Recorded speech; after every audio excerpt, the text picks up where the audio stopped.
Malone. And this is Lieutenant James May with the Union County Sheriff's Office. It's JamesMaye. We are here this afternoon to inform you guys of the situation that happened this morning. Monroe Police officers responded to the Brooks Farm subdivision about 10:45 for a domestic call.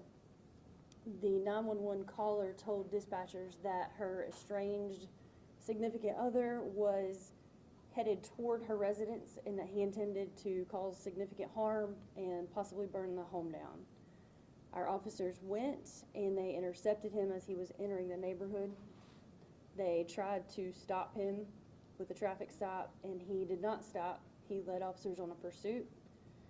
The pursuit went towards Sunset Drive, where he first attempted to run over one police officer, and then he made it to Highway 74 toward Marshville. There he struck an officer intentionally that was trying to put out stop sticks to end the pursuit. The pursuit continued and went toward Marshville. At some point, the Union County Sheriff's Office also got involved as it left the city, which is where I'm going to turn it over to Lieutenant May so that he can explain the end of the pursuit. Sure. Thank you, Lieutenant Malone. As Lieutenant Malone's already stated, the Sheriff's Office heard the radio chatter, the radio traffic, about this dangerous suspect who had already made clear his intentions to cause harm to local residents. Monroe PD did a great job. Their officers did a great job of intercepting this suspect before he got to that home. The pursuit that he led eventually struck one officer, a Monroe PD officer, trying to end it safely with a tire deflation device. Sheriff's Office became involved to help our partner law enforcement organization out at that point. Deputies involved realized that this person posed a threat, an imminent threat to life here in our community. He was acting very dangerously. His intentions were unclear, but we knew that from the 911 caller that he was potentially armed and he had already struck at least one police officer. So his intentions were clear at that point. So our deputies utilized a forced vehicle stop technique, which they're trained and certified on, to end the pursuit in Marshville. That forced vehicle stop was effective. It stopped the car in Marshville. At that point, as officers went to remove the suspect from the vehicle, he used his own weapon to shoot himself. So deputies and officers at the scene were able to remove him from the car, and they began providing rendering life-saving efforts. Union EMS was contacted. They were to transport him for emergency medical care. He's still in critical care and being treated at this time. His identity is being withheld as we continue to try to make contact with his family, and we believe numerous criminal charges for this suspect are forthcoming.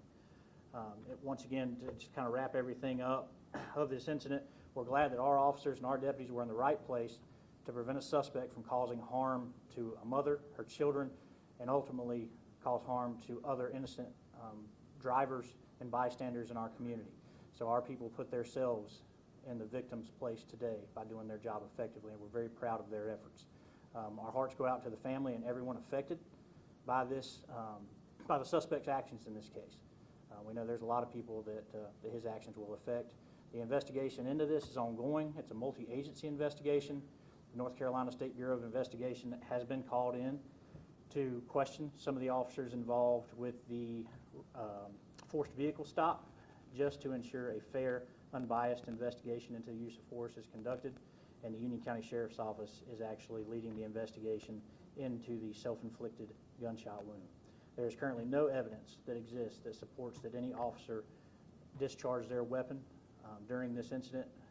Like I said, all evidence points at the suspect, after realizing his vehicle was immobilized, tried to take his own life. At this point, if anybody has a few questions, we're in a position to take those. We can't share what we don't know. It's still very early, but we're happy to do that. You said they were trying to take his own life, so this wasn't an accidental discharge? No, sir. All the evidence indicates that once the vehicle was stopped, there was nowhere else for the suspect to go. We know from our 911 caller that he was potentially armed. Before the doors were open to that car, evidence of a gunshot, the sound of a gunshot was heard. So that leads us to believe that the suspect tried to take his own life based on that and the injuries that were consistent with that gunshot. Can you describe a little bit more the force stop that Yeah, so a forced vehicle stop is a technique that the sheriff's office uses, and that's basically, in layman's terms, we call it a rolling roadblock. What it means is that we position patrol vehicles, deputies put themselves in the place of the public to put their cars in there to try to slow that suspect down, prevent them from having a way out, and to ultimately push that suspect off to the side of the road safely. If the suspect complies, no one is harmed, no vehicles are damaged. It's a very safe, efficient technique, which has been very successful for us. If the suspect fails to comply, as in this case, and strikes deputies or police officers' vehicles, it often results in a motor vehicle crash or collision, which is what happened today. Did you try this high-speed chase, low-speed chase, or how much danger was the public? So I know that from our end, speeds range from anywhere from 80 to just over 100 miles an hour throughout the chase. And how long did the chase, I guess, completely?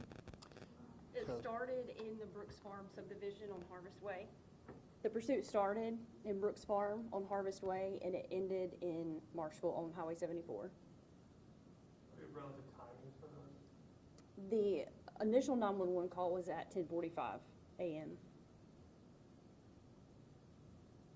And then the officer who was hurt, how is the person doing? Are they in good spirit? I mean, I know the injury, Yes, so he sustained injuries to his leg from being struck by the vehicle, but he was just released from the hospital, so he's going to be okay. Talk to me about, officers literally putting themselves in harm's way, quite literally, and struck by a car in this. I mean, that's crazy for civilians, I think, to hear, and just recognize that that's part of what y'all do. They did a phenomenal job intercepting this suspect before he even made it to the house, where we are certain he was intending to cause harm to this family.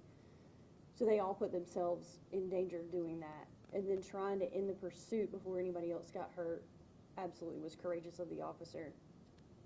And to either one of you, Marshville there's kind of some gaps in, less buildings and things out there, and then you get into Marshville, there's more buildings and people around.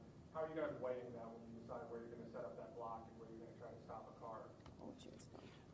So in this case, you do have to weigh risk versus reward in every situation that we do as law enforcement professionals.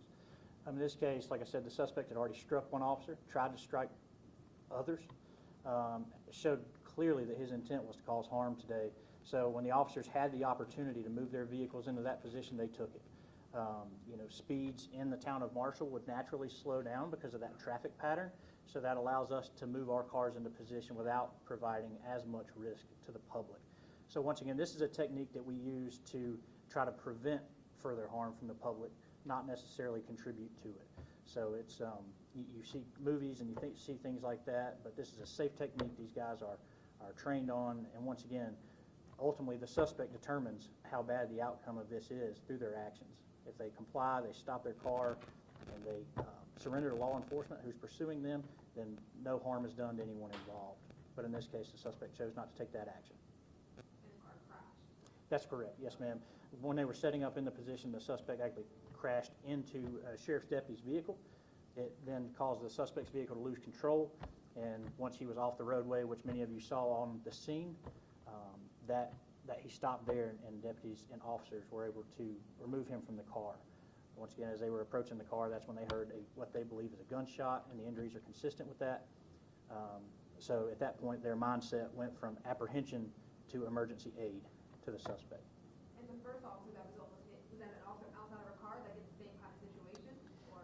Yeah, so normally what we try to do in vehicle pursuits is we try to end them, we try to have a plan to end them quickly. Once again, this was a very serious offense that we were pursuing this suspect for. It wasn't a minor offense.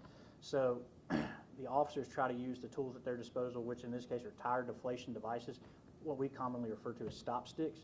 They're trying to get those out there to deflate the suspect's tires to end this pursuit quickly so we don't put the public at risk.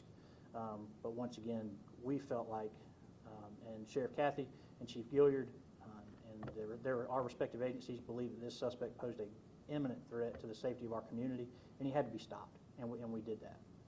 And is this someone that's familiar to you guys, criminal history, or, anything like that? So, like I said, we're still in the very early stages. We haven't seen his full criminal history yet. So I don't know if this is his first interaction with law enforcement or if he is a repeat offender. But as more information becomes available, we'll be able to share that with you. Union County resident? I believe it was a Anson County address, but, you know, people move back and forth, so I'm not quite sure where he's resting his head currently.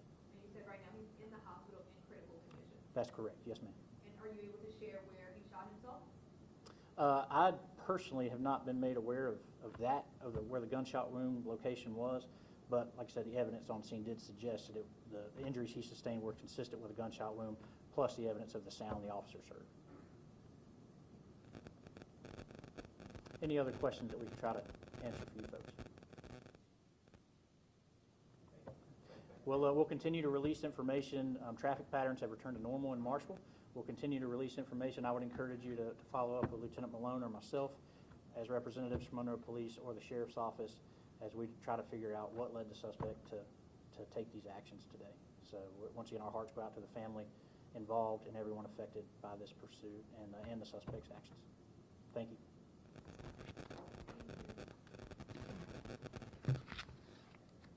So you said the officer hit on 74? Yes. No, whereabouts, like? Right just east of Seacrest Avenue. That's kind of where it started. That's where he was, Sorry. that's where our Yeah. officer was hit, yes. Okay. Oh, okay. And did it end up Elm area in some point? And you started heading, Is that right? and you started heading down 74 to